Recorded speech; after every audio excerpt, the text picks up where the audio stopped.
Hi guys, it's Mitsy, and today we're going to be continuing our review of Desire Me If You Can. So this is the part 2 if you haven't seen the part 1.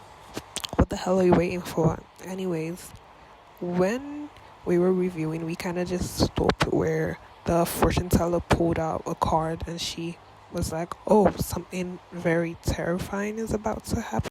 Okay, so now Grayson has gone back to mingle with the crowd, and everybody's just talking about the fortune teller. Some are saying, oh, she's very accurate, and others are just basically saying it's a classic scam, and they're like, oh, when she said something to Keith. Now, if you don't know who Keith is, go and make your research because that's data for real. But anyways, he was from the first book, Kiss Me Liar. Like I said, this book is basically a side story to Kiss Me Liar. So if you haven't read Kiss Me Liar, you better go read it now. I'm not even playing. So Grayson is like, what kind of prophecy did she give? And they're telling him, oh, she said he's gonna face a massive hardship and he might live to regret it. So they're just kind of guessing what the prophecy is about, and Grayson just says, oh, it's related to Young-woo, who is Keith's partner. And people are just saying, oh, for him to leave Keith is practically impossible, because again, their love story is honestly one of the best. It's one of the best manhwas that I've read. And they was just talking about their story, and Grayson is like, oh, how could he find his other half before me?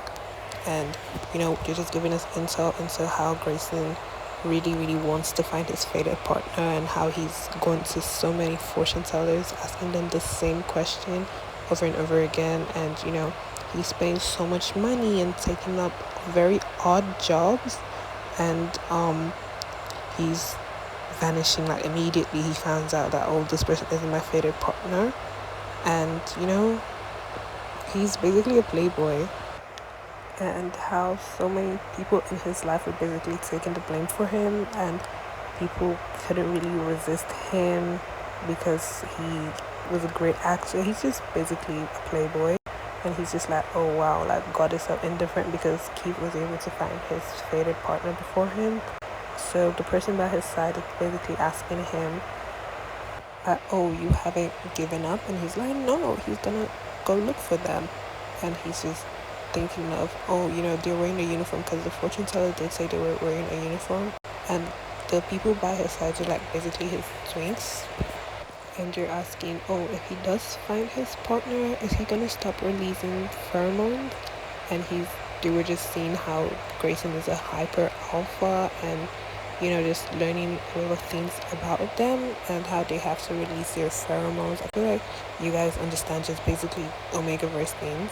And he just kind of turns them down, and he's like, oh, his Alex hates sleeping alone. Alex is his dog, and he's basically just overthinking it. And he's like, oh, what if his fated partner doesn't even exist? And then he looks back in shock, and he sees a very big fire hydrant being thrown on him by the twinks. And yeah, so I'm gonna leave this as a cliffhanger.